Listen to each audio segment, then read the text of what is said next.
The Quest for Connery. I'm yawning. It's not Because we've enthusiastic. been doing loads of them. I'm like, Only got 3 more left, then we're done. coming to an end. The Sad Quest times. for Connery is coming to an end. Dear. End of an era. What's with the arm? It's a little bit like... Close. I just feel threatened.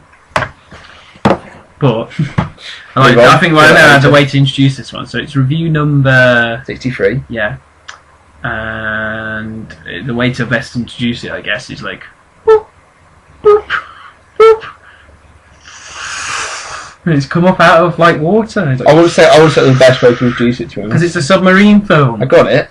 And it's The Hunt for Red October from 1990. 1990. Starring Sean Connery and Alec Baldwin and who else is it? Sam Neill. Sam Neill, James Earl Jones, Yeah, Tim Darth Curry, Vader. voice Darth Vader, And Mufasa. Mufasa. Directed by John McTiernan, who also directed Die Hard 1 and 2, I think both of them, and also Predator. Predator. I don't know. Yeah, sorry, Predator, and also Medicine Man. Yeah, well, the least we say about Medicine Man. Moving on. I'm going to watch that review, but... What do we give it? Oh, 7 out of 10. 7 out of 10. Good film. Again, here Connery's playing a Russian general. We're good on the accent. He doesn't try. It's fine. At least he doesn't try to put one on. No, he's fine. And he's really good. He's charismatic. He's great again. And considering this film is actually a submarine film, it's not boring. It's tough, isn't it? They're in one location. They can't move very fast. It's based on the Jack Ryan. I think it's the first Jack Ryan novel by Tom Clancy. Yeah. And Alec Baldwin's playing Jack Ryan. I think Jack Ryan's actually president right now. What, in the book? In the books, yeah. I think he ends up being president after a while. Very good and shot there. There we are. Yeah. And yeah, so it's good. They keep the interest going through good dialogue. They cut back and forth a lot, so actually it feels like there's some movement. Obviously, they're in very limited locations. And it isn't like sort of a fight, really, isn't there, towards the end? So I'm surprised this film actually did quite well, because it's Cold War-y.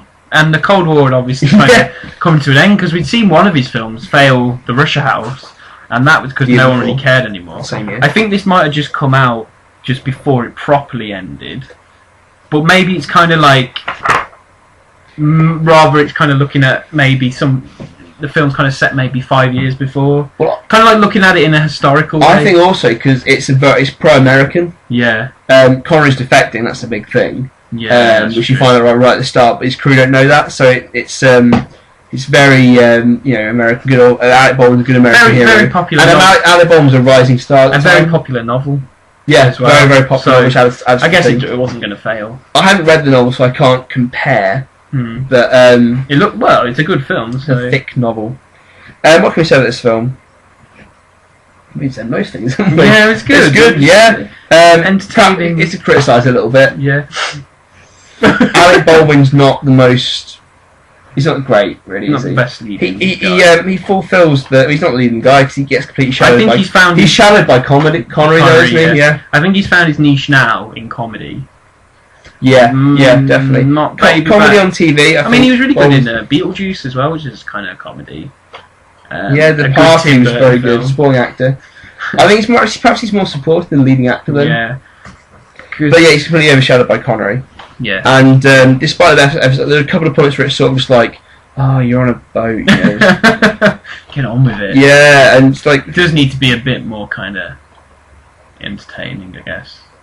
Or maybe that's because we're being picky. Maybe we are being picky, but 10 out of 10 is not a bad score. No. I don't think there's a couple of ones where it didn't blow me away, in effect. It didn't blow me out the water. Yeah, I was just about to say that. Yeah, one mind. But yeah, it's interesting because there's a really good supporting cast. We mentioned a couple of people already, but there's Stellan Skarsgård, who's also there, who actually is, well, he's a lot more Russian than Sean Connery. Also, Michael Jordan, who you'd recognise as Kamal Khan from Octopussy. Yeah. Was in it. So yeah. It was just, Jeffrey Jones, who plays the douchebag teacher in Ferris Bueller's Day Off. Yeah. Remember his big moustache? So a lot of little character actors in it, sort of thing. But yeah, it's a really enjoyable film, though very sort of testosterone heavy cast. I can't see any perhaps the ladies enjoying it as much. No.